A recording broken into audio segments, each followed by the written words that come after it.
গণতন্ত্র এবং আওয়ামী লীগ একসাথে চলে না, মত প্রকাশের স্বাধীনতা আওয়ামী লীগ একসাথে চলে। ওনারা মুখে গণতন্ত্রের কথা বলে বাকশাল কায়েম, আবার মত প্রকাশের স্বাধীনতার কথা বলে সব সময় ওনারা এবং পরবর্তীতে তাদের উত্তরসূরিরা 96 সনেও যদি খেয়াল করে দেখেন কিভাবে সবচেয়ে জনপ্রিয় সাপ্তাহিক সহ, দৈনিক সহ এবং টেলিভিশন সহ সেগুলো বন্ধ করেছিল।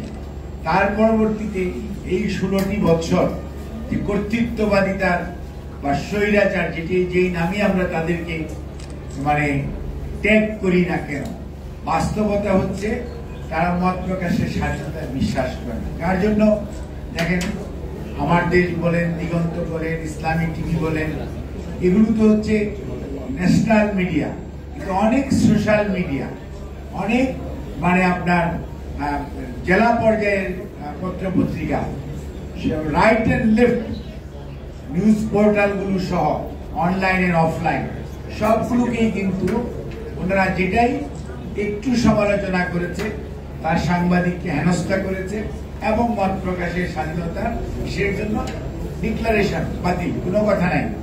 কিন্তু খেয়াল করবে না এই যে আমি টিভিটা বন্ধ করলাম, এইটার মধ্যে এত কোটি কোটি টাকার যন্ত্রপাতি আছে, এতগুলো মানুষ সেখানে ইনভলভ ছিল, তাদের রুটি রুজির বিষয় আছে, মানুষের ইনফরমেশন জানার যে অধিকার সেটা বন্ধ, এগুলো কিন্তু খেয়াল নাই। কি হয়েছে, দিগন্তের মেশিনারিজ ওগুলো কি চলে, ওগুলো কি চলবে, এখন এই ক্ষতিপূরণটাই বা কে দিবে? এই যে আপনি একটি একটা যা মনে চায় এরকম একটা জগা খিচুড়ি শুধু না, মগের মুল্লুকের যে শাসন, যা মনে করলেন সেটাই করলেন। এবং পরবর্তীতে খেয়াল করেন যে এই যে 16 বছর সাগররুনি বাড়ির মধ্যে তার বাসার মধ্যে নিহত হলো।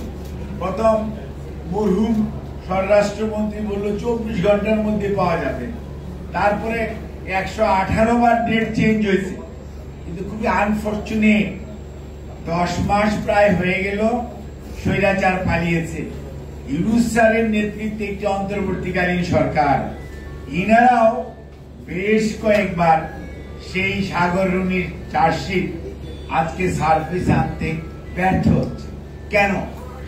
এবং এটার সাথে খালি সাগররুনি জড়িত না, আপনাদের প্রায় 58 জন সাংবাদিক শহীদ হয়েছে, মারা গেছে, মেরে ফেলেছে। তাদের কিন্তু কোন ধরনের আজকে তাদের কে মারল? এই যে মনে করেন আমরা বাসন্তীর কথা বলি, যেমন আজকের নতুন জেনারেশন, আজকের জেনারেশন জেড, তাদের তো জানার অধিকার আছে এই বাসন্তী কোত্থেকে আসে, বাসন্তী কি? বাসন্তী হচ্ছে একটা আমার বোন যে 74-এর দুর্ভিক্ষের সময় কাপড় না পেয়ে মাছ ধরা জাল দিয়ে তার লজ্জা নিবারণ করার চেষ্টা করেছিল। মরহুম সাংবাদিক আফতাব সাহেব সেই ছবিটি তুলে জাতীয় দৈনিকে দিয়েছিলেন এবং এই যে ইত্তেফাকে আসলো, তারপরে এই যে চলতে থাকলো। কিন্তু আফতাব সাহেব হঠাৎ করে মারা গেলেন।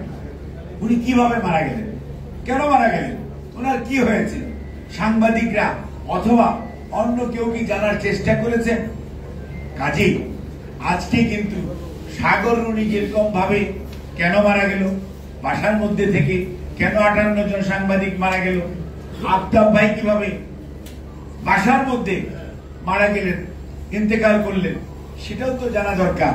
কারণ তার কিছুদিন আগেই তৎকালীন পলায়নকৃত স্বৈরাচারের খুব প্রভাবশালী সদস্য এই বাসন্তী, এটা নাকি নাটক ছিল। আর আমরা চোখে দেখেছি, আপনারা হয়তো কারো কারো বয়স যাদের কম তারা আমাদের কাছ থেকে শুনতেছেন, আর we have seen with our own eyes.